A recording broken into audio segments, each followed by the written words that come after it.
NDTV के दर्शकों का कोलकाता से संजय पुगलिया का नमस्कार। आप देख रहे हैं बैटल ग्राउंड, जो एनडीटीवी के नेटवर्क के सभी चैनलों पे हम दिखा रहे हैं और ये हमारा इलेक्शन का सबसे बड़ा शो है। जाहिर है कि ये शो हम वहाँ लेकर के जा रहे हैं जहाँ हमको लगता है कि कांटे का मुकाबला है। मुंबई, बेंगलुरु, चेन्नई के बाद हम हाजिर हैं कोलकाता में। और आपने जनरली ये सुना होगा कि ये ऐसा चुनाव है, दुनिया के लिए अहम चुनाव, भारत के लिए बहुत ही ऐतिहासिक चुनाव, लेकिन जिसका आउटकम करीब करीब पता है कि क्या होगा, डायरेक्शनली पता है कि क्या होगा। लेकिन बंगाल की कांटे की लड़ाई ऐसी है कि यहाँ एक एक सीट के हिसाब पर अभी क्लैरिटी नहीं है और इसी को समझने की ज़रूरत है, क्योंकि यहाँ पर एक सीट कम और ज़्यादा का साइकोलॉजिकल मतलब बहुत बड़ा है। हम एक बहुत ही शानदार पैनल लेकर के आए हैं आपके सामने। हमारे साथ हैं, मेरी बाईं तरफ से शुरू करूं, संजय कुमार, जो CSDS के रिसर्च ऑर्गेनाइजेशन है उसके चीफ हैं और चुनाव के मामले में कोई भी बात हम हमेशा इनसे ही समझने की कोशिश करते हैं। बिल्कुल सबसे बड़े टीकाकार हैं हमारे लिए। अमिताभ तिवारी हमारे सहयोगी हैं, जो चुनाव के बड़े विशेषज्ञ हैं।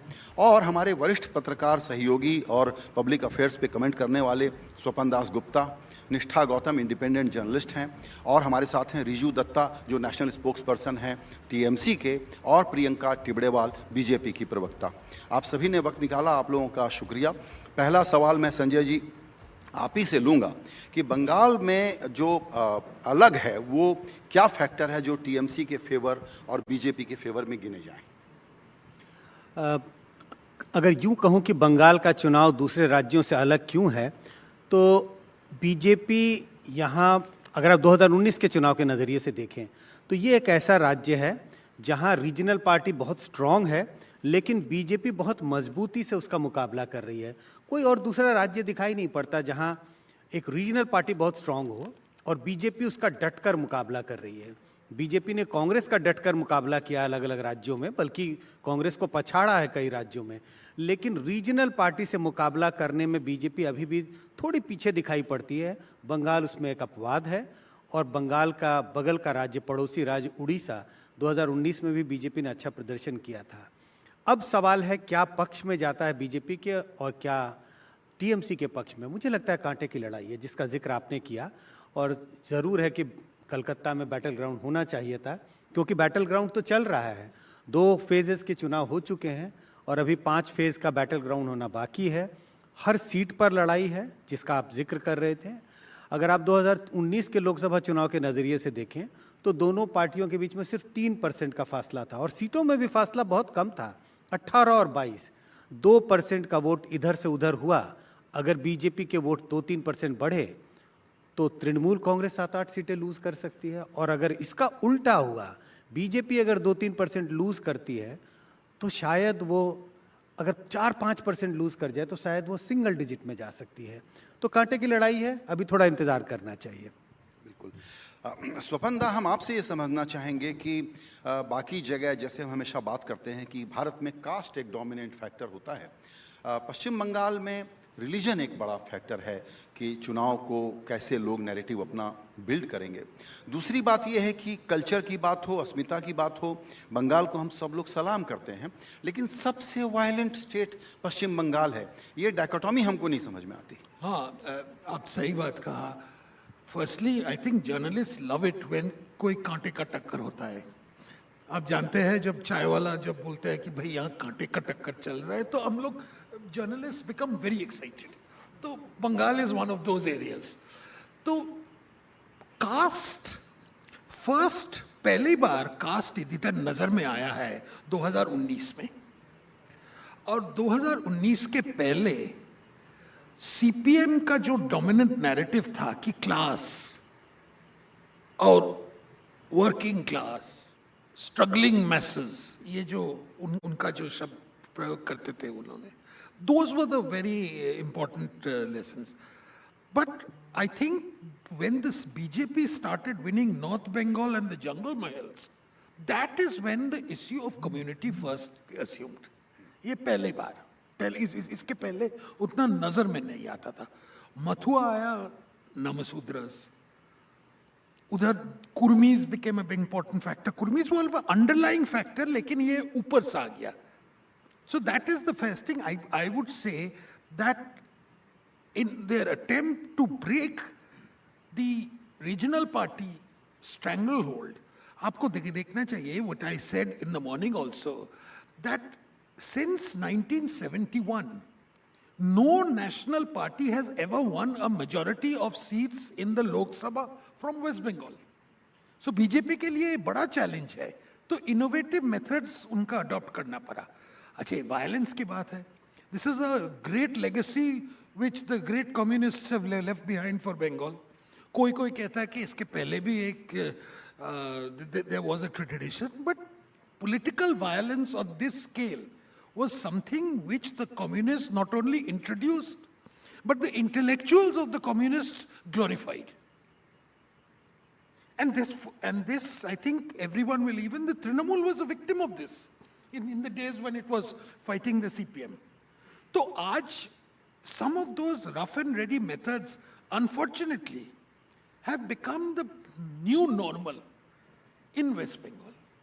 And I think this is something which both, regardless of which side you prefer, there has to be some sort of unanimity कि भाई एक this violence has to stop, because इसका असर पड़ता है more than just the election, entire society gets vitiated. बिल्कुल, दोनों party के प्रवक्ताओं से हम इस पर ज़रूर राय लेंगे, लेकिन उसके पहले अगला राउंड हम अपने विशेषज्ञों के साथ पूरा कर लें. अमिताभ, ये बताइए कि बंगाल के चुनाव में ऐसा देखा गया है कि कोई एक बड़ा इवेंट हुआ है. 72-77 का वो दौर था कि इमरजेंसी के पहले की इमरजेंसी थी.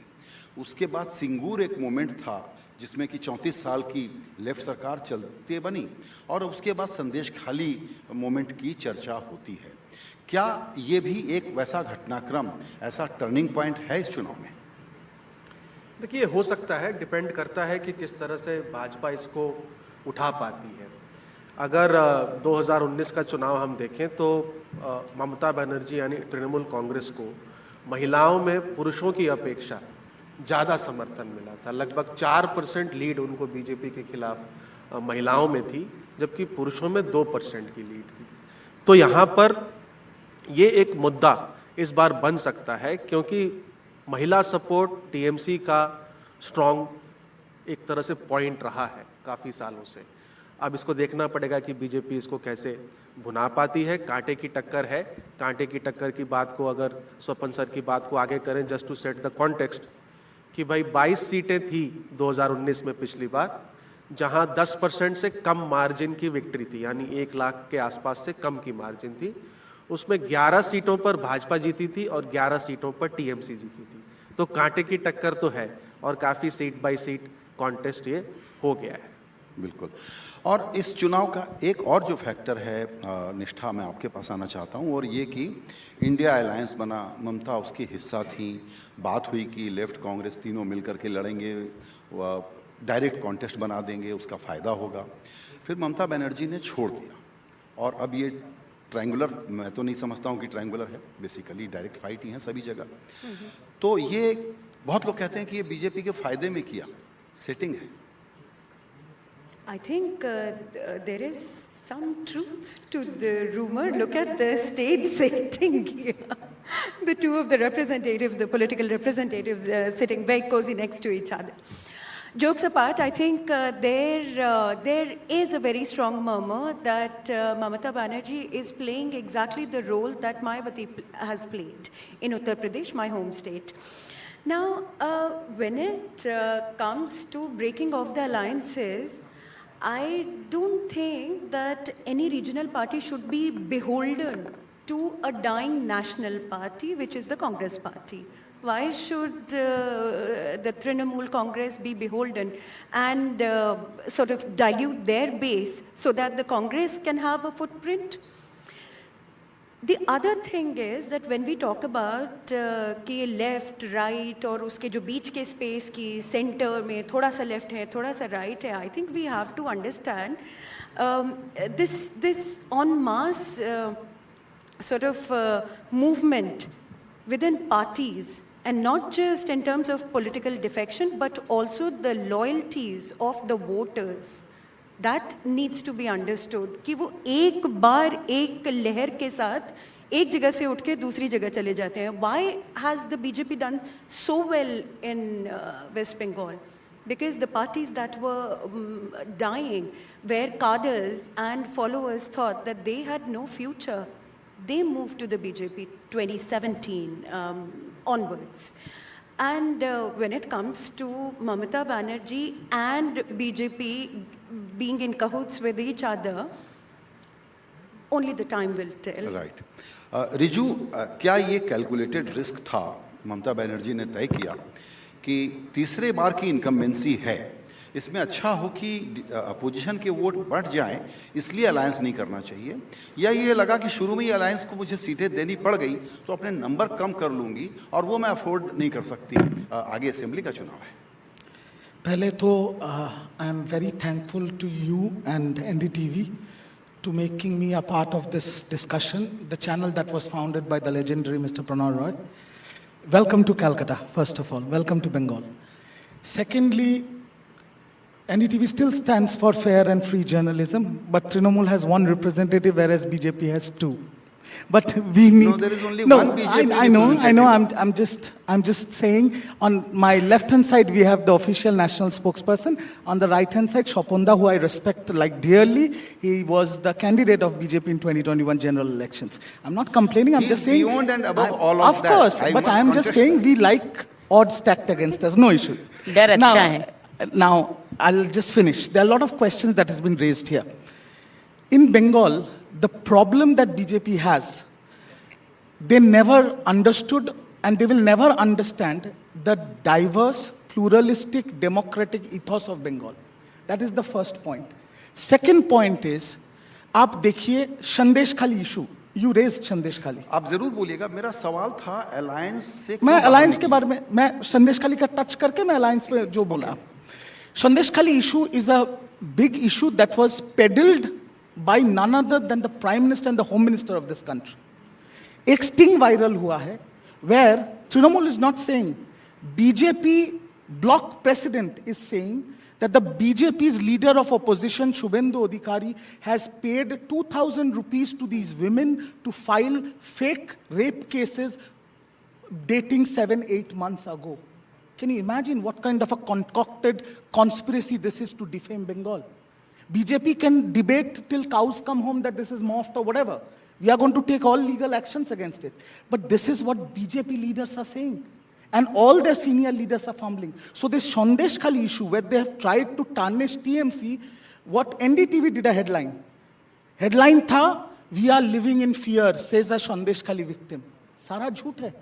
आज प्रमाणित हो गया है. And Priyanka ji, she has spent her time, her blood and sweat, sitting day after day, opening a legal cell in Sandesh Khali, filing these fake reports.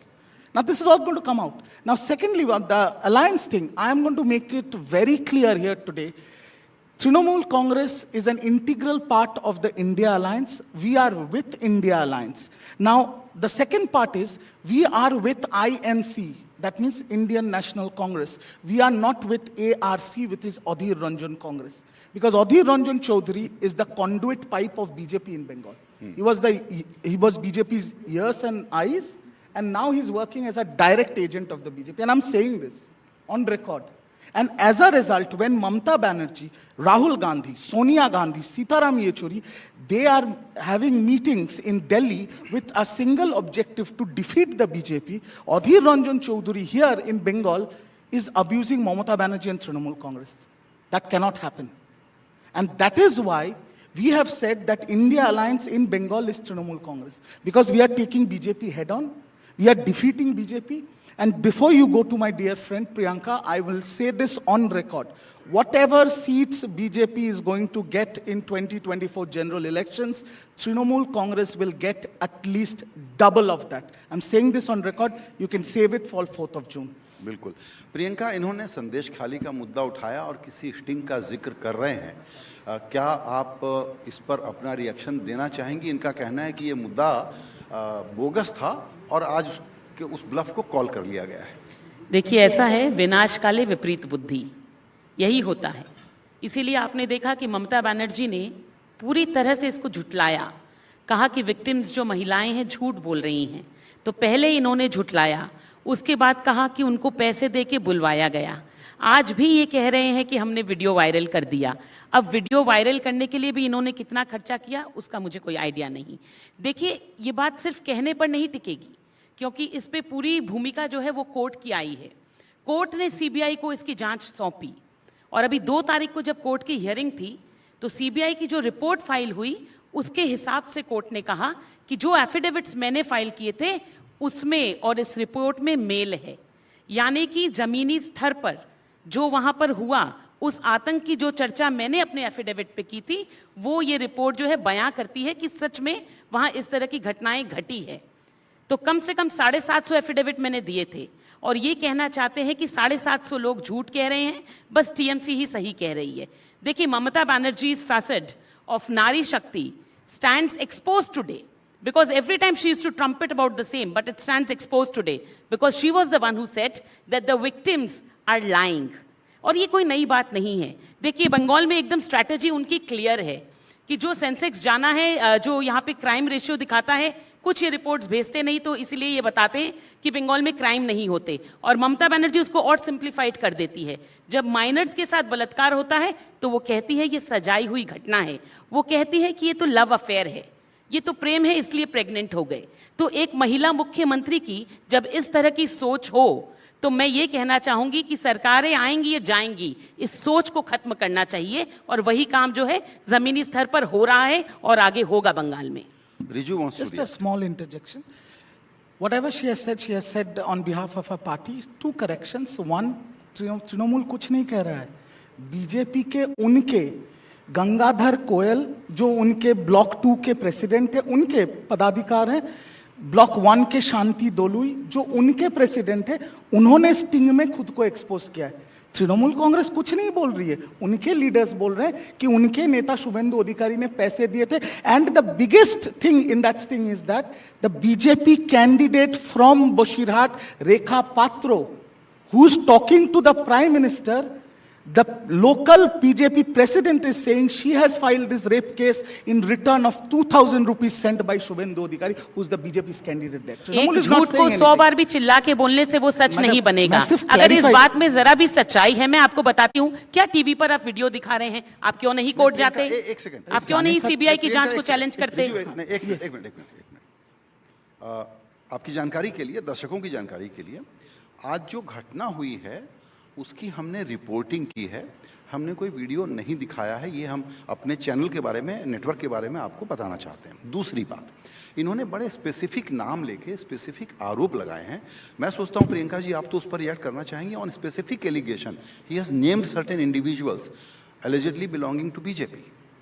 देखिए, अब तो मैं इस बारे में क्या बोलना चाहूंगी, मैं यही कहना चाहूंगी कि सीबीआई की जो जांच हो रही है, अगर आपको लगता है कि कोई इंडिविजुअल जो कह रहा है वो सच है और ये इन्होंने पैसे देकर के नहीं करवाया, ठीक है, ये इन्होंने पैसे देकर के नहीं करवाया, इस बात का क्या प्रमाण है? आप उन औरतों के ऊपर जो कहती हैं कि मुझे 13 दिन तक पार्टी ऑफिस में रख करके गैंग रेप किया गया, आधी आधी रात को घर की बहू बेटियों को उठा करके ये ले जाते हैं, ये कह रहे वो सब झूठ कह रही थी, यानी वो अपनी इज्जत के बारे में झूठ कह रही थी। मगर ये कहते हैं कि उन्होंने पैसे लेके झूठ कहा, लेकिन ये पैसे देकर के किसी से झूठ नहीं बुलवा रहे, इसकी क्या सच्चाई है? तो आप कोर्ट में जाइए, हमने कोर्ट का रास्ता पकड़ा था और कोर्ट ने सीबीआई को वहां पर दिया है जांच करने के लिए। हम कोर्ट भी जाएंगे, वीडियो का फोरेंसिक जांच भी होगा। अरे ये तो कोर्ट जाते हैं शाहजहां को बचाने के लिए, ये रेपिस्ट को बचाने के लिए सुप्रीम कोर्ट तक चले जाते हैं। प्रियंका इनको Thank you.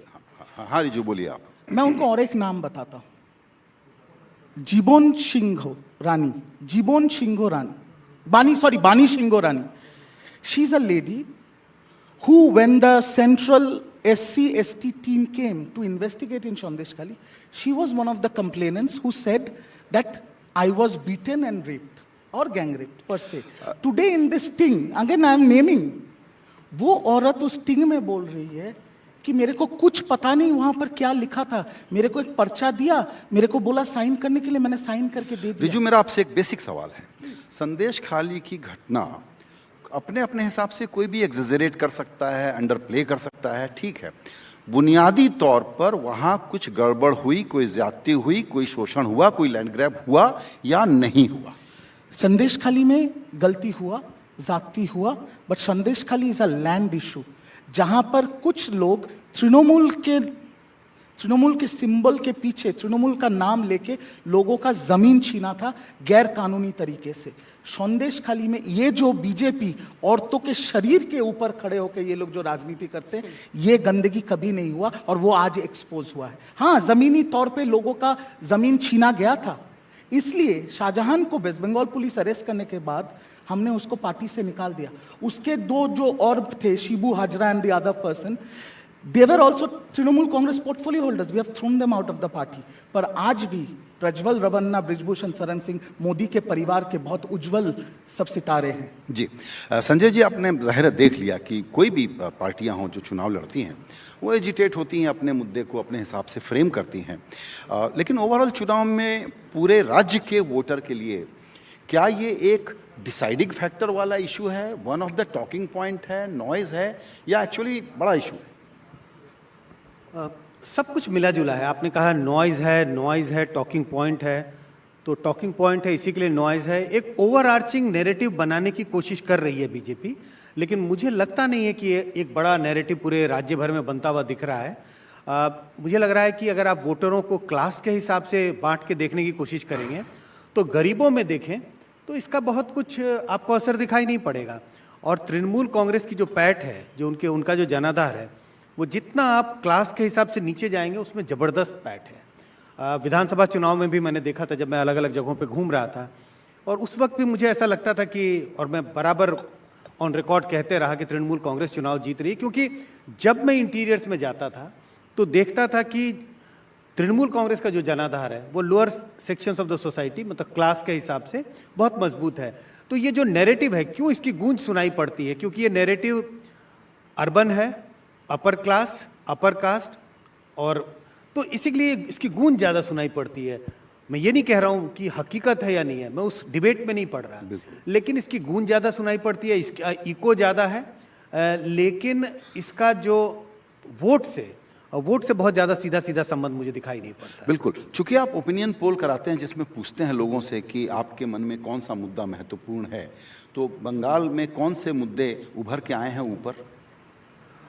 देखिए, आप किसी भी समय चुनाव सर्वे करा लें, किसी भी राज्य में सर्वे करा लें, दो मुद्दे तो बराबर आते हैं, बेरोजगारी है, महंगाई है, क्योंकि वो डे टू डे लाइफ से इतना कनेक्टेड है कि इसके बारे में लोग जिक्र तो ज़रूर करते हैं। कहीं कहीं लॉ एंड ऑर्डर का भी जिक्र होता है, लेकिन कुल मिलाकर करके मुझे लगता है बंगाल में जो पूरी लड़ाई जो है वो ममता बनर्जी के इर्द गिर्द है। आप दीदी को चाहते हैं या नहीं चाहते हैं, जैसे देश की लड़ाई कहीं हद तक प्रधानमंत्री मोदी के इर्द गिर्द है। कई बार इस बात का जिक्र होता है कि क्या 2024 का चुनाव प्रेसिडेंशियल चुनाव है। मैं कहता हूँ प्रेसिडेंशियल नहीं है, ये रेफरेंडम है एक तरह से। उसी तरह से बंगाल का चुनाव, और बंगाल में जो सबसे बड़ा अगर मुद्दा है तो वह है दीदी को आप चाहते हैं या नहीं चाहते हैं, आप दीदी के पक्ष में खड़े हैं या उनके खिलाफ खड़े हैं। जब इस तरह की राजनीति होने लगती है तो जो मुद्दे भी होते हैं अलग अलग, वो गौन हो जाते हैं, वो दब के रह जाते हैं। जी बिल्कुल। स्वपन दा, आपसे मैं पूछना चाहूँगा कि मोदी प्रीडोमिनेंट फैक्टर हैं चुनाव में, लेकिन कहीं एक राज्य में एक पर्सनालिटी इक्वली पॉपुलर है राज्य के लेवल पे, तो वो ममता बनर्जी हैं। तो फेस की लड़ाई वहाँ आप कह सकते हैं कि ममता और मोदी, लेकिन बीजेपी का एक वीकनेस है कि उसका अपना कोई फेस नहीं है, और बंगाल का मतदाता बीजेपी का लोकल फेस ढूंढता है। नहीं ढूंढेंगे, जब विधानसभा का चुनाव होगा जरूर ढूंढेंगे कि उनका अपना लीडर कौन है, who is your CM candidate, ये प्रश्न जरूर पूछेंगे। और पिछले बार हमारा नहीं था, इसलिए एक वो कमजोर था हम लोग का। Now the point is that it is the task of the Trinamool Congress, उनका जो इलेक्शन स्ट्रेटेजी है वो चाहेंगे कि local issues should be brought to the forefront, because that is where their strength है। उधर भी कमजोर भी एक दो वन और टू वीकनेसेस भी है, but their basic idea is make this an issue about कौन मंडल सभापति, कौन क्या है, कि and say that 2000 रुपया में people can give any false affidavit saying they've been raped. I find this a bit थोड़ा सा digestive system हमारा इसमें revolts against it. Now the point is, if the BJP falls into that trap and plays the role of saying that Mamata Banerjee को हटाओ, ठीक है, ममता बनर्जी को हटाने का चाहे 2 साल बाद में आएगा, But if the BJP forgets that this is a national election about Narendra Modi, and unfortunately one or two BJP people have forgotten that also. So, ये अब संजय जो कह रहे हैं, he is only partly correct. Because in the exit polls or their post polls of 21, it was quite clear that about 52% of the Hindu voters voted for the BJP. And इसमें ज़्यादा तरफ था कि those who are SC and OBCs. Right. Huh? And where the BJP lost most decisively was in the urban areas, in middle class areas, जो आप लोग generalise करके लोग बोलते थे कि भद्र लोग बिल्कुल सही। तो ये तो अभी वो जो the generalization which Sanjay was giving, I would disagree with that. तो अभी बात है कि if the BJP puts the Modi factor as top and links it with Bengal and saying नहीं बंगाल का डिक्लाइन हो रहा है, 40 साल 50 साल से बंगाल का डिक्लाइन हो रहा है, and you can arrest it only by joining the national mainstream. That is its greatest strength. बिल्कुल। And if they can do it, they will do very well. If they don't do it, they won't do very well. बिल्कुल आपने reason की बात कही। मुझे लगता है कि ब्रेक के बाद आकर के थोड़ा हमको इलाकों के हिसाब से भी समझना चाहिए, क्योंकि ये बात सही है कि पूरा स्टेट का हमेशा कोई एक लाइन पे नहीं चलता। बैटल ग्राउंड ऑन एनडीटीवी, फिलहाल एक छोटा सा ब्रेक।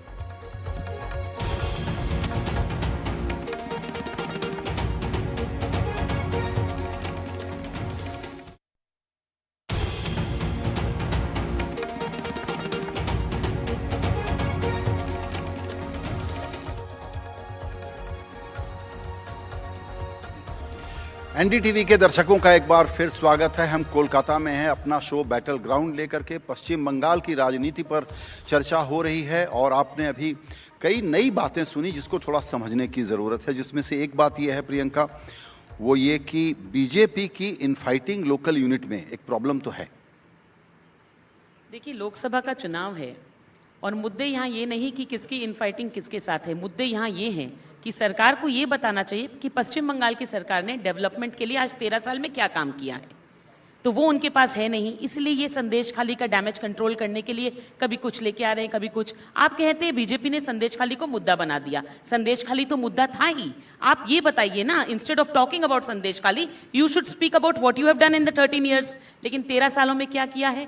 बेरोजगारी वही की वही। ये जुमला बात कहते हैं कि भाई मोदी जी जुमलाबाज हैं। मैं कहती हूँ ममता बनर्जी जुमलेबाज है, जिसने कहा था डबल डबल नौकरियां दूंगी। डबल छोड़िए, सिंगल का ठिकाना नहीं। यहाँ पर जिन कैंडिडेट्स को नौकरी मिलनी चाहिए थी वो सड़क पर बैठे हैं, क्योंकि पैसे लेकर के इन्होंने वो नौकरियां किसी और को दे दी। तो मुद्दा पश्चिम बंगाल में जो सामने आएगा वो रहेगा टीएमसी के करप्शन का, वो रहेगा टीएमसी के वायलेंस का, और वो रहेगा कि कैसे इन्हीं के पार्टी के नेता जो है केंद्र से आया हुआ पैसा वो साइफन किया और जेल चले गए। इनके कितने मंत्री जेल में हैं आज? क्यों है? बिना कारण।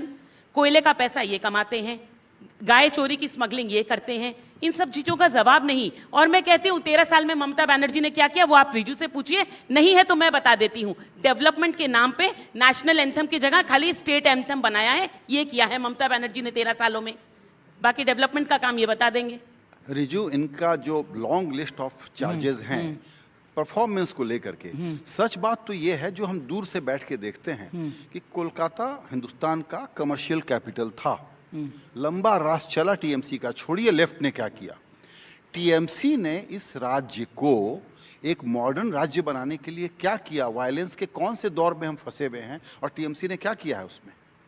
सर, टीएमसी के बंगाल में कैमरा के सामने प्रिजन वैन से एक कैदी को गोली नहीं मारी जाती।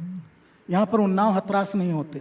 इन्होंने नौकरी का बात बोला, बहुत अच्छी बात है। बंगाल में मोदी की गारंटी नहीं चलती, यहाँ पर दीदी की गारंटी चलती है। मोदी जी का तो गारंटी था 2 करोड़ नौकरियां साल में। मोदी जी का गारंटी था बुलेट ट्रेन चलवाएंगे।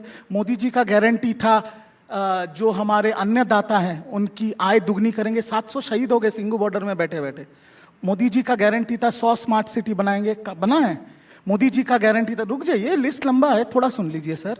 मोदी जी का गारंटी था, और क्या गारंटी था और बोलिए आप। मोदी जी का गारंटी था 2022 तक सबको पक्के घर देंगे। उनके खुद के ब्लॉक प्रेसिडेंट अभी भी टाली के चाल में रहते हैं। मोदी जी का गारंटी।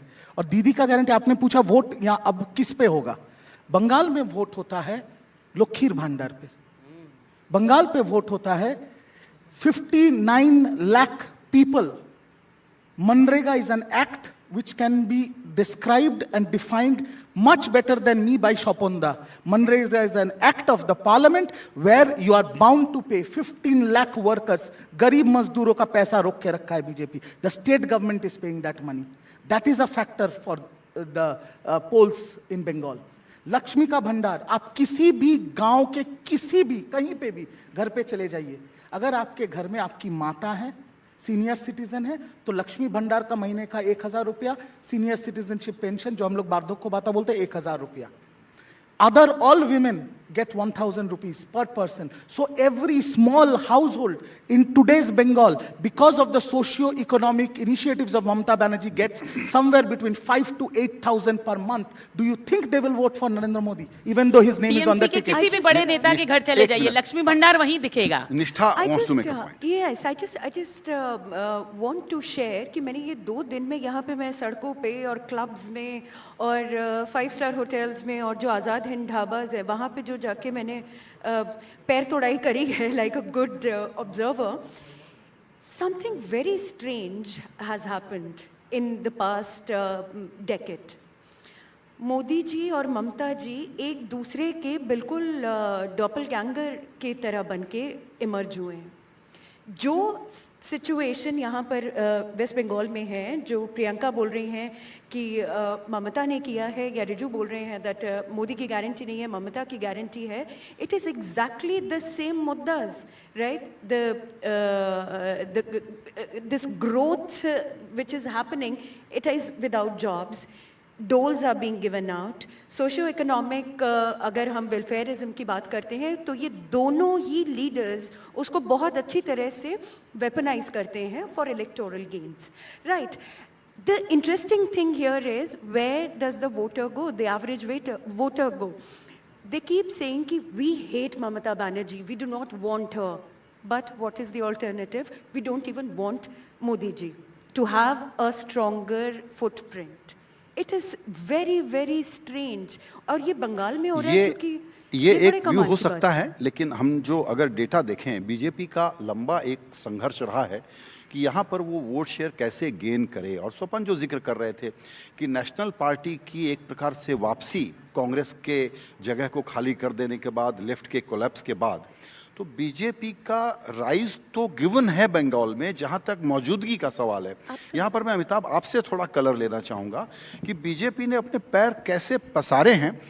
अभी जो हम इलाकों की बात कर रहे थे उस कॉन्टेक्स्ट में साउथ और वेस्ट बेसिकली बीजेपी का स्ट्रांग होल्ड है. बाकी इलाकों में कोलकाता और नॉर्थ ये टीएमसी का इलाका है. तो जो इलाकों का अलग अलग ट्रेंड है उसमें क्या पढ़ा जाए? नहीं, देखिए, जैसे कोलकाता रीजन है वहाँ पर बीजेपी उतनी स्ट्रांग नहीं है. पिछली बार भी विधानसभा चुनाव में बहुत कम सीटें वहाँ पर जीत करके आई थी. जो आपका वेस्टर्न पार्ट है, क्योंकि वो कहीं ना कहीं झारखंड और छत्तीसगढ़ बॉर्डर से लिंक्ड है, तो उसका भी एक असर वहाँ पे हमको देखने को मिला है. और जैसा स्वपन सर ने कहा है, क्लास बेस्ड पॉलिटिक्स को बीजेपी ने यहाँ एक कास्ट बेस्ड तड़का लगा दिया है, जो कि देश भर में कास्ट बेस्ड पॉलिटिक्स को लाभार्थी की पॉलिटिक्स से क्लास बेस्ड पॉलिटिक्स का तड़का लगाया है. यहाँ बीजेपी ने उल्टा तड़का लगाया है.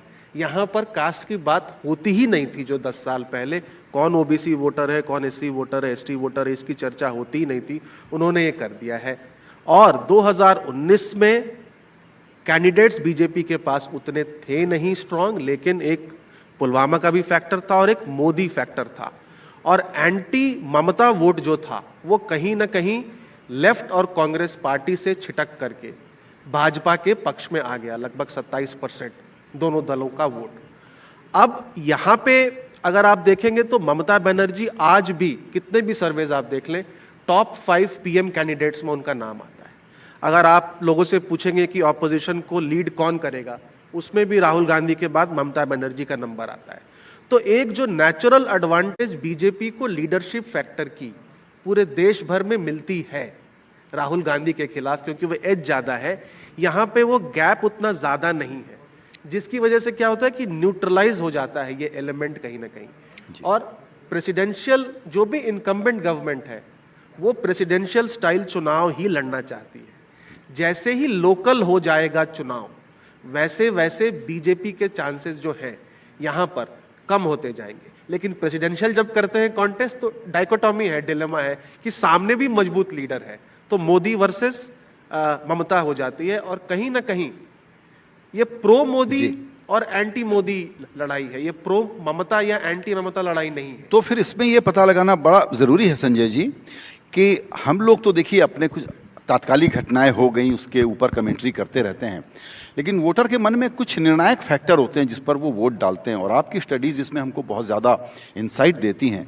समझना ये है कि अगर ये प्रो मोदी और एंटी मोदी चुनाव की तरह से बंगाल में लड़ा जा रहा है तो लाभार्थी का जो एक नया मॉडल कहें, एक नया डिस्कोर्स कहें जो लागू हुआ, जिसमें बीजेपी ने बहुत मजबूती से इसीलिए उसको निकाला कि रिलीजन और कास्ट को हम लोकल फैक्टर के तौर पर जहां जैसे जरूरत पड़ेगी इस्तेमाल कर लेंगे, लेकिन पैकेजिंग जो है वो वेलफेयरिज्म की होगी और वो एक सेक्युलर पैकेजिंग होगी।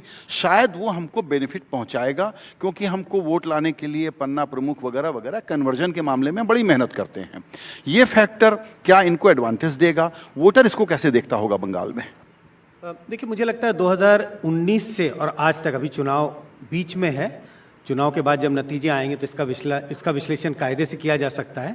लेकिन अगर 19 से और 24 के चुनाव के पहले जो बड़ा परिवर्तन मुझे दिखाई पड़ता है बीजेपी के संदर्भ में मैं कह रहा हूँ, राष्ट्रीय स्तर पे बीजेपी ने जबरदस्त इनरोड्स बनाई है गरीब मतदाताओं के बीच में।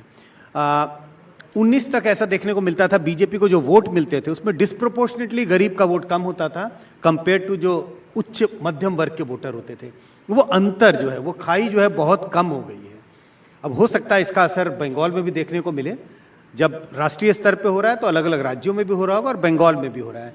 तो मुझे लगता है एक बड़ा परिवर्तन है और ये बड़ा परिवर्तन बीजेपी को एक स्टेबल सपोर्ट बेस देता है। जब मैं आंकड़ों का विश्लेषण कर रहा था, प्री पोल के आंकड़ों को, तो मुझे लगता था कि ये इतना अद्भुत परिवर्तन कैसे हुआ।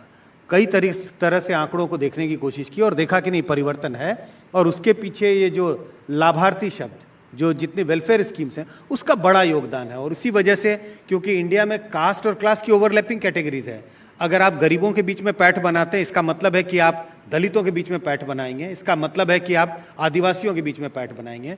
और यही जबरदस्त परिवर्तन मुझे लग रहा है बीजेपी के पक्ष में 2019 और 24 में होता हुआ दिखाई पड़ रहा है। निष्ठा, ये जो बात है, जैसा मैंने पहले कहा कि हम लोग तात्कालिक और अपने अपने इंक्लिनेशन के हिसाब से जब मीनिंग ढूंढते हैं, वहाँ एक बड़ी बात भूल जाते हैं कि एक ओवरराइडिंग फैक्टर लाभार्थी है जहाँ तक वोटर को इन्फ्लुएंस करने का सवाल है। और दूसरा फैक्टर है जो हिंदुस्तानी कर रहे हैं, वो ये है कि भारत का एक गजब का इमर्जेंस है और उसमें लोग एसोसिएट करते हैं मोदी ब्रांड के साथ कि मोदी ने इसमें बड़ा काम किया है। ये दो फैक्टर अगर वोटर के दिमाग पर हावी हैं, किसको वोट देना है उस फैसले को लेने के लिए, तो ये फैक्टर कहीं ना कहीं हम लोग थोड़ा अंडर एस्टिमेट करते हैं। 100% हम अंडर एस्टिमेट करते हैं और मैं हमेशा ये बोलती हूँ that moment where somebody is actually in that booth और वो बस बटन दबाने जा रहे होते हैं, it is not a very cerebral decision. It has been studied across universities in the world, you know, why a voter votes the way she votes. किसी को नहीं पता, कोई, ये हम सब लोग बैठ के, और संजय जी तो ये बहुत एडमिट करते हैं इस बात को कि कुछ नहीं पता चलता है। बहुत ही एक इमोशनल एक डिसीजन होता है in that fraction of second. हो सकता है कि रात में कुछ घर में कोई चर्चा हुई हो, उसका इम्पैक्ट हो गया कि हम कांग्रेस सोच कर जा रहे हैं, बीजेपी को वोट डालकर आ गए, या वो उंगली जो है वो हिल गई है। So all of that and we just tend to over analyse it.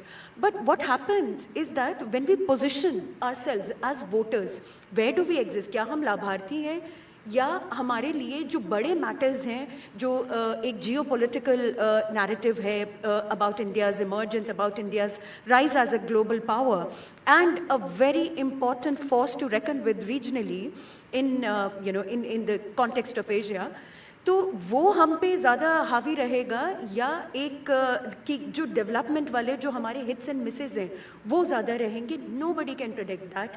And सबसे ज़्यादा जो विंडफॉल गेन्स होते हैं वो इमोटिव एक जो अपील होती है, मैं एक दिन मोदी जी की रैली देख रही थी असम में। उन्होंने बोला कि आप अपना फ़ोन उठाइए और सूर्य तिलक में भागीदारी लीजिए, जो अयोध्या में रामचंद्र जी का रामनवमी के दिन सूर्य तिलक। अरे who has thought something about that? This is showmanship.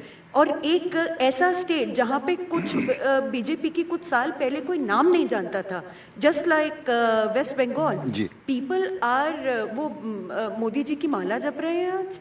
उसके बाद वो मतलब जो एक एक्साइटमेंट एंथुजियाज्म हुआ है, this is how people actually go vote and these are the windfall gains, emotional windfall gains that we totally ignore. एक बात पर चर्चा हमने अभी तक ज़्यादा नहीं की, क्योंकि उसमें मेरी दिलचस्पी इस बात में बहुत ज़्यादा नहीं है कि हाई टर्नआउट या लो टर्नआउट का फ़र्क किस पार्टी में क्या पड़ेगा। ये मैं नहीं मानता हूँ कि बहुत इंपॉर्टेंट डिस्कशन है, या इसका कोई उत्तर भी समझ सकते हैं, निकाल सकते हैं चुनाव के नतीजों के पहले।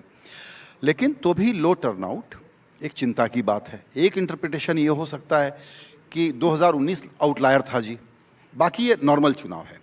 आप दोनों से मेरा सवाल ये है कि आप दोनों को नर्वस होना चाहिए, और ये टर्नआउट अगर कम है तो टीएमसी को क्यों नहीं नुकसान होगा? रिजू आप बताइए।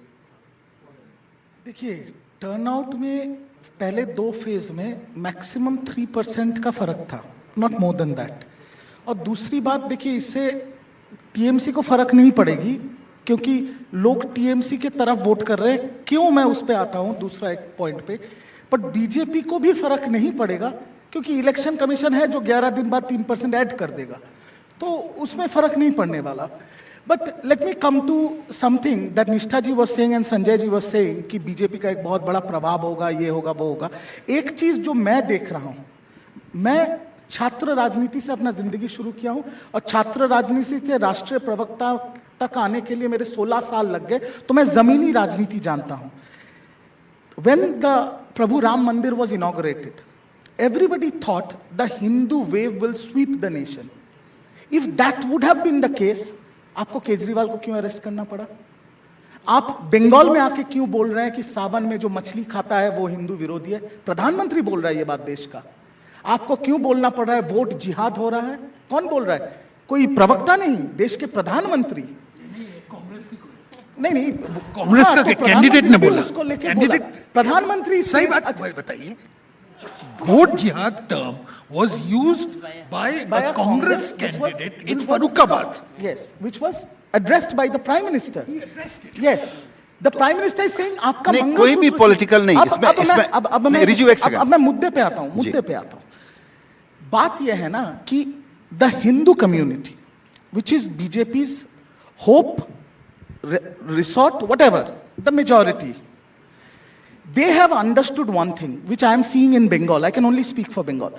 They have understood that time and again, election, BJP cooks their political meals on the funeral pyre of the innocent Hindus. They have understood कि हम मोदी जी को वोट देंगे भी, तब भी मेरा सिलेंडर 1100 का होगा, मेरे को पेट्रोल 100 रुपए लीटर लेना पड़ेगा, इमरजेंसी मेडिसिन का पैसा ऊपर चला गया है, मेरा पापा का पेंशन नहीं आ रहा है। और the best thing, if you see in Bengal, and I request NDTV to do that, पापा टोटो चला रहा है, घर में खाने के पैसे नहीं है, बीमार मां पड़ी हुई है घर पे, बेटा चिल्ला रहा है अब की बार 400 पार। So you will see the result. तो आप कंसीड कर रहे हैं रिजू, आप कंसीड कर रहे हैं, आप खुद ही ये बता रहे हैं कि लॉजिक कुछ भी हो, लेकिन मोमेंटम बीजेपी के पक्ष में है। नहीं, जो लोग, मैं यही बोलना चाहता हूं, जो मेन बीजेपी का आसरा है वो उनके पैरों के नीचे से जा रहा है। Because now people are saying, got it. Priyanka, इनका कहना यह है, वी आर गेटिंग स्ट्रगल। बिल्कुल ठीक है रिजू। प्रियंका, इनका कहना यह है कि अब जो लैंग्वेज है, अब जो बातें कही जा रही हैं, वो दरअसल पैनिक और डिस्परेशन की निशानी है, न कि कोई बहुत ज्यादा इमोटिव एक वेव खड़ा कर दें उस लिए। देखिए, वेव अभी खड़ा करना पड़ेगा ऐसा मतलब बीजेपी को कुछ करने की दरकार नहीं है, क्योंकि बीजेपी ने काम किया है, इसीलिए लोग बोल रहे हैं कि अब की बार 400 पार। इन्होंने अभी खुद कहा कि जिसके घर में इतनी तकलीफ है उसका बेटा फिर भी कह रहा है, क्योंकि आशा अगर किसी से है तो भारतीय जनता पार्टी से है। देखिए, इनकी सारी बातों का मैं जवाब दे रही हूँ। तो पहला तो ये इन्होंने इल्ज़ाम लगाया ईडी, सीबीआई, अरविंद केजरीवाल। तो देखिए, बुरा जो देखन मैं चला, बुरा ना मिलिया कोई, जो मन देखा आपना, मुझसे बुरा ना कोई। तो पहले ये अपने अंदर झांक कर देखें कि बुराइयां क्या है, इन्होंने किया क्या है। इनके लिए ईडी खराब है, सीबीआई खराब है, सुप्रीम कोर्ट खराब है, हाई कोर्ट खराब है। जब ऑर्डर इनके फेवर में नहीं आता तो मुख्यमंत्री खुद कह देती है कि इल्लीगल ऑर्डर है। तो इस तरह की धारणा है इनकी, जो किसी भी चीज में विश्वास नहीं रखते। तो इससे आप अगर सामने वाले पर जितनी अंगुलियां उठाएं, कोई फायदा नहीं है, क्योंकि बीजेपी ने जो है एकदम नीचे तक जाकर के काम किया। आज आप लाभार्थी की बात करते हैं, क्या पहले कोई सरकार थी जो लाभार्थियों के बारे में चर्चा भी करती थी? क्योंकि लाभार्थी क्रिएट किए बीजेपी ने, वहां तक वो सेवाएं पहुंचाई। और इन्होंने क्या किया कि मोदी का नाम उसमें से हटा दो। लोगों को पता नहीं चलना चाहिए कि राशन जो है वो फ्री में पूरे देश में मोदी दे रहा है, आवास जो है वो मोदी दे रहा है। ये कहते हैं इनके ब्लॉक प्रेसिडेंट के पास, एक मिनट इनकी बात का जवाब देती हूं। इन्होंने कहा बीजेपी के ब्लॉक प्रेसिडेंट के पास ही घर नहीं। कैसे होगा? क्योंकि आपकी पार्टी के राक्षस यहां बैठे हुए हैं लिस्ट बनाने के लिए, जो बीजेपी के लोगों का नाम काट देते हैं। अब वक्त तो की कैसे पाबंदी को होगा? देखते हुए जरा हम लोग कंक्लूजन की तरफ बढ़ना चाहते हैं। Riju, last 30 second. So the last 30 seconds I will use very wisely. Priyanka ji said ED CBI को से तृणमूल और ऑपोजिशन को प्रॉब्लम है, पर डेटा कहती है कि 2014 के बाद 95% cases are against the opposition. और अगर प्रियंका जी कहेंगी कि ED CBI IT NIA सब निष्पक्ष है, तो शायद विक्टोरिया मेमोरियल के जो घोड़े हैं वो भी हंसने लग जाएंगे। वो अलग बात है, छोड़ दीजिए। The bottom line is here in Bengal, on the ticket there is only one person, that is Mamata Banerjee. There is no alternative to Mamata Banerjee in Bengal, whether it is Narendra Modi on the ticket or whosoever. We are asking people votes not on based of class, creed, religion, color, gender. We are asking people for their valuable votes based on our development, based on what Mamata Banerjee has done for them. Mamata Banerjee's commitment is a credibility. And again, I will say just before finishing that in 2024 general elections in Bengal, whatever seats BJP get, Trinamool Congress will get at least double of that. Okay, Swapan da, ये एक point लेना चाहूंगा, बाकी आप अपना concluding remark दे दें। वो ये है कि बीजेपी अब जो कैंपेन मोड में है, उसमें वो बीजेपी की खास बात और अच्छी बात यह है कि वो कोई चीज़ का चांस नहीं छोड़ती है। हर पॉसिबल कोशिश कर लो। उसको दूसरे लोग ये इंटरप्रेट करते हैं, बहुत सारे लोग, और उसमें भी मेरिट हो सकता है। वो ये कि ये पैनिक है, ये एंग्जाइटी है, ये डिस्परेशन है। देखिए क्या क्या बोल रहे हैं आजकल। आप इसको कैसे इंटरप्रेट करिएगा, जो बीजेपी की अब की जो अपील है इस वक्त की? नहीं, देखिए, एक चीज है, बीजेपी का नेशनल कैंपेन जो है उसमें तो जरूर winnability, determination to win is sacrosanct. वो सबसे, that is the defining point, and in an election it should be that. I think in West Bengal, what I think overall what we get from this is there is a test which is going on. Is West Bengal politics, the impulses of the West Bengal voter, are they different from the rest of India? First question. If I was to believe Trinamool Congress, yes. Because the rest of India is saying who will rule Delhi. He is saying that the issue is who will rule Bengal. So it becomes a thing. Secondly, which I think, which is a point which we have to notice, is that to what extent did the Ayodhya Pran Pratishtha have an impact in Bengal? I can give anecdotal evidence to suggest that on that day when I toured large parts of Bengal, that I saw saffron flags in evidence in more areas than it had. It's not necessary that every vote of those will go to the BJP. जी, But एक sentiment जरूर हुआ था. Will that sentiment convert in बिल्कुल। And I think these are some of the imponderables, ji. questions which I think ji. will be tested in the results. बिल्कुल। Please give me the 30 seconds as Amitabh, well, please. Amitabh, 4 जून का सबको इंतजार है, और उसके पहले हमने देखा यह है कि बंगाल 7वें फेज में पोलिंग में जा रहा है, और ये भी एक बात बताता है कि इसके पीछे भी एक कहानी है। अल्टीमेटली मैटर ये करता है कि सब पीसफुली चुनाव हो जाएं, ज़्यादा सिक्योरिटी के चैलेंजेस ना हों। आगे जाते हुए फेजेस के बारे में आपका क्या ऑब्जर्वेशन है, टर्नआउट के हिसाब से या मोमेंटम के हिसाब से? देखिए, नॉर्थ में तो बीजेपी स्ट्रांग रही है पहले भी, जहाँ पे फर्स्ट फेज में चुनाव हुआ है। अब जो ये फेज थर्ड में मालदा मुर्शिदाबाद लार्जली में चुनाव होगा, जहां पर टक्कर लार्जली कांग्रेस और टीएमसी की है। माइनॉरिटी वोट के लिए मारामारी वहां पर है। उसका फ़ायदा बीजेपी को पिछली बार मिला था, एक सीट वहां पर वो जीत के निकल गई थी। अब आगे के फेजेस में, क्योंकि इतना बड़ा ये चुनाव है, हर एक फेज का एक अलग अलग सेंटिमेंट है और सेंटिमेंट वोटर का अलग अलग मूव करता है। बैटल जो है वो लार्जली अभी है Mamata Banerjee's welfare policies versus Modi's welfare policies, क्योंकि जो गरीब है वो लाभार्थी दोनों जगह पर है। स्टेट गवर्नमेंट की स्कीम में भी है, जो कि काफ़ी अच्छे हैं ममता बनर्जी के भी स्कीम्स, और राष्ट्रीय लेवल के स्कीम्स पे भी है। और उसके ऊपर इमोटिव इश्यूज जो है, जब आदमी वोट करने जाता है तो उसकी आइडेंटिटी क्या है, ये बहुत इंपॉर्टेंट है बंगाल के परिवेश में।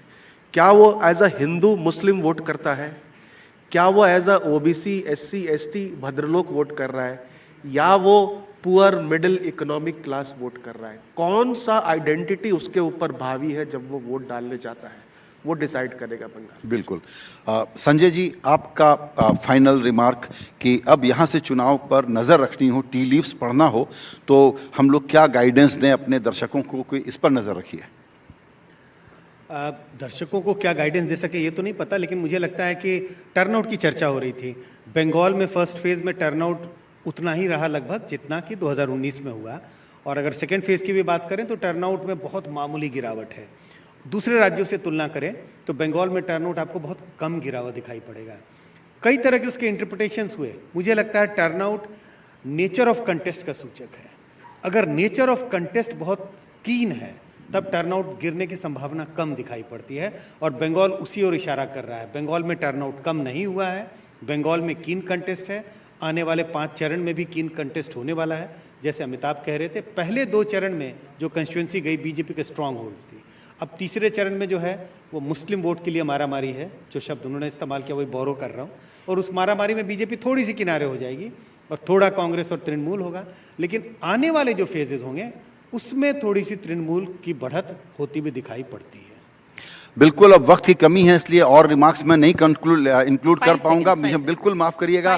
बिल्कुल प्रोड्यूसर का आदेश है कि इस कार्यक्रम को अब खत्म करना पड़ेगा हमको जाते जाते यही कहना है कि जब चुनावी लड़ाई हो और जब हम कहते हैं ना कड़ी लड़ाई है, तो कहते हैं महाभारत मची हुई है। यहाँ आपको ये बताना है कि महाभारत ये भी बताता है कि टेलीविज़न की कमेंट्री की लाइव शुरुआत संजय ने की थी। यहाँ एक नहीं 2 संजय बैठे हुए हैं। आपका बहुत धन्यवाद। नमस्कार।